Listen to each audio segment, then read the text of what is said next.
नमस्कार, प्रभास साक्षी news network और आप सभी का स्वागत है। 2025 की ब्रिक्स शिखर बैठक ने एक बार फिर यह साबित किया है कि यह समूह न केवल वैश्विक आर्थिक व्यवस्था में संतुलन लाने के लिए प्रतिबद्ध है, बल्कि बहुपक्षीय संस्थानों में सुधार की दिशा में भी सक्रिय भूमिका निभा रहा है। इस बैठक में प्रधानमंत्री नरेंद्र मोदी का संबोधन और भारत की नीतिगत प्राथमिकताओं ने अंतर्राष्ट्रीय राजनीति में भारत की स्थायी भूमिका को रेखांकित किया है। इस बैठक में जहां एक और भारत ने ग्लोबल साउथ की आवाज को मजबूती दी, वहीं दूसरी ओर चीन, रूस और ब्राजील जैसे अहम सहयोगियों के साथ अपने द्विपक्षीय संबंधों को नई दिशा देने की पहल भी की। ब्रिक्स बैठक में प्रधानमंत्री मोदी के नेतृत्व की बात करें तो आपको बता दें कि उनका आत्मविश्वास, संतुलन और संवाद देखने लायक था। प्रधानमंत्री मोदी ने इस बैठक में 3 स्तरों पर भारत के दृष्टिकोण को प्रस्तुत किया। पहला, ग्लोबल साउथ का नेतृत्व। विकासशील देशों की समस्याओं और आकांक्षाओं को केंद्र में रखते हुए भारत ने ग्लोबल साउथ वॉइस बनने की भूमिका निभाई। दूसरा, संवाद के माध्यम से मतभेदों का समाधान।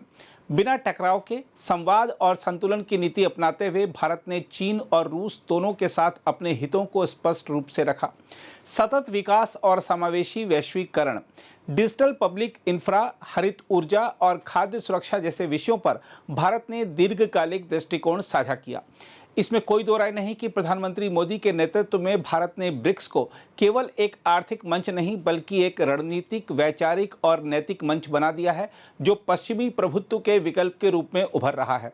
यह स्पष्ट हो रहा है कि भारत अब केवल भागीदार नहीं, बल्कि नीति निर्माता और संतुलनकर्ता की भूमिका निभा रहा है, वह भी आत्मविश्वास, गरिमा और स्थिरता के साथ ही प्रधानमंत्री ने भारत के डिजिटल पब्लिक इंफ्रा मॉडल की सराहना करते हुए ब्रिक्स देशों को इस अनुभव से सीख लेने की सलाह दी और आत्मनिर्भर भारत की नीति को वैश्विक आत्मनिर्भरता की अवधारणा से जोड़ा और कहा कि एक दूसरे पर निर्भर होकर भी आत्मनिर्भर राष्ट्र बन सकते हैं। देखा जाए तो ब्रिक्स शिखर बैठक 2025 ने यह सिद्ध किया कि यह मंच अब केवल प्रतीकात्मक नहीं, बल्कि रणनीतिक और व्यवहारिक महत्व का बन चुका है। प्रधानमंत्री नरेंद्र मोदी के स्पष्ट और दूरदर्शी तथा समावेशी विचारों ने भारत की वैश्विक नेतृत्व क्षमता को उजागर किया। आने वाले वर्षों में ब्रिक्स भारत को एक सशक्त, आत्मनिर्भर और अंतर्राष्ट्रीय नीति निर्माता के रूप में स्थापित करने का माध्यम बनता रहेगा। इस मंच से यह भी संदेश गया कि भारत अब केवल एक भागीदार नहीं है, बल्कि नीति निर्धारण में अग्रणी भूमिका निभाने वाला राष्ट्र बन चुका है। इसके अलावा ब्रिक्स समूह की ओर से पहलगाम आतंकवादी हमले की कड़े शब्दों में निंदा करना और आतंकवाद को कतई बर्दाश्त न करने का दृष्टिकोण अपनाना तथा इससे मुकाबला करने में दोहरे मापदंड त्यागने के भारत के रुख को दोहराना भारतीय विदेश नीति की एक बड़ी जीत है। हम आपको यह बता दें कि पिछले सप्ताह अमेरिका में हुई क्वाड की बैठक में भी पहलगाम आतंकी हमले की कड़ी निंदा की गई थी।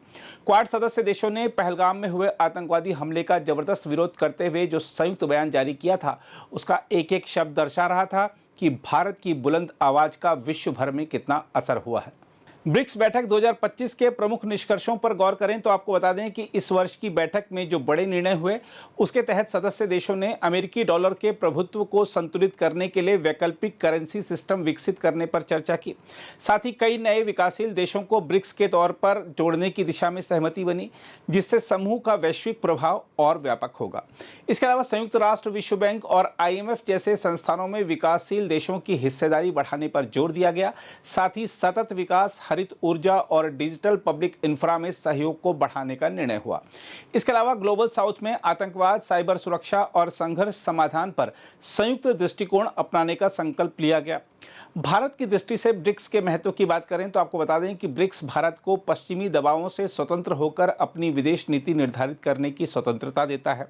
रूस और चीन जैसे पड़ोसी राष्ट्रों के साथ मंच साझा कर भारत अपने रणनीतिक हितों की रक्षा करता है। इसके अलावा भारत ब्रिक्स के माध्यम से ग्लोबल साउथ का नेतृत्व करता है, जिससे उसे अफ्रीका और लैटिन अमेरिका जैसे क्षेत्रों में रणनीतिक और आर्थिक प्रभाव बढ़ाने में मदद मिलती है। इसके अलावा ब्रिक्स न्यू डेवलपमेंट बैंक के माध्यम से भारत को बुनियादी ढांचे के विकास के लिए वैकल्पिक वित्तीय सहायता प्राप्त होती है, जो IMF, वर्ल्ड बैंक जैसे पश्चिमी संस्थानों पर निर्भरता को कम करती है। इसके अलावा भारत की जलवायु प्रतिबद्धताओं और डिजिटल इंडिया कार्यक्रम को ब्रिक्स देशों का सहयोग मिलने से वैश्विक स्तर पर स्वीकृति और समर्थन मिलता है। ब्रिक्स सदस्यों के साथ भारत के संबंधों की बात करें तो आपको बता दें कि इस मंच पर भारत और चीन का आमना सामना उस समय हुआ जब सीमा विवादों को लेकर दोनों देशों के संबंधों में तनाव बना हुआ है। देखा जाए तो भारत चीन संबंधों में ब्रिक्स एक रणनीतिक डायलॉग बफर की भूमिका निभा रहा है, जहां सहयोग की संभावना है लेकिन सतर्कता भी आवश्यक है। इसके अलावा ब्रिक्स के मंच पर भारत और रूस के संबंधों में गर्मजोशी साफ दिखी। यूक्रेन युद्ध के बावजूद भारत ने रूस के साथ ऐतिहासिक रणनीतिक साझेदारी को बनाए रखा है। भारत ने रूस से तेल आयात, रक्षा आपूर्ति और परमाणु ऊर्जा सहयोग को लेकर प्रतिबद्धता दोहराई है। साथ ही भारत ने ब्रिक्स मंच से कोई पक्ष नहीं लिया, बल्कि रूस के साथ संबंधों को रणनीतिक संतुलन के रूप में प्रस्तुत किया। देखा जाए तो भारत रूस संबंध ब्रिक्स के भीतर भारत की नॉन वेस्टर्न मैत्री नीति का आधार स्तंभ बने हुए हैं। जहां तक ब्राजील के साथ संबंधों की बात है तो इसमें कोई दो राय नहीं कि भारत और ब्राजील दोनों ग्लोबल साउथ के अगुवा हैं। ब्रिक्स बैठक में इन दोनों देशों की सहभागिता विशेष रूप से कृषि, जलवायु और डिजिटल समावेशन के क्षेत्र में मजबूत हुई। इसके अलावा ब्राजील के पास जैव ईंधन की प्रचुरता है और भारत हरित ऊर्जा में अग्रणी बनना चाहता है। यह साझा लक्ष्य स्पष्ट रूप से उभर कर आया। साथ ही भारत ने ब्राजील के साथ खाद्य आपूर्ति श्रृंखला को मजबूत करने पर बल दिया। इसके अलावा दोनों देशों ने वैश्विक संस्थानों में सुधार और ग्लोबल साउथ की भूमिका बढ़ाने पर सहमति जताई।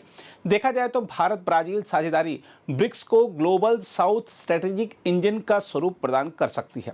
हम आपको बता दें कि ब्रिक्स एक प्रभावशाली समूह के रूप में उभरा है, क्योंकि यह विश्व की 11 प्रमुख उभरती अर्थव्यवस्थाओं को एक साथ लाता है, जो वैश्विक जनसंख्या का लगभग 49.5%, वैश्विक सकल घरेलू उत्पाद का लगभग 40% और वैश्विक व्यापार का लगभग 26% प्रतिनिधित्व करता है।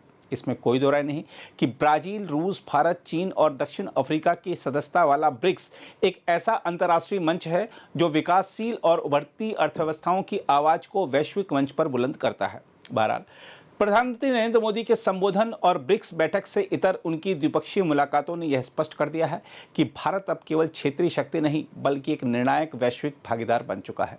भारत अब पश्चिम और ग्लोबल साउथ के बीच एक ब्रिज की भूमिका निभा रहा है। इसके अलावा प्रधानमंत्री नरेंद्र मोदी की 5 देशों की यात्रा ने उसमें से 4 हो चुकी हैं। इसने भारत की वसुधैव कुटुंबकम की परिकल्पना को वैश्विक मंचों पर पुनः सशक्त किया है।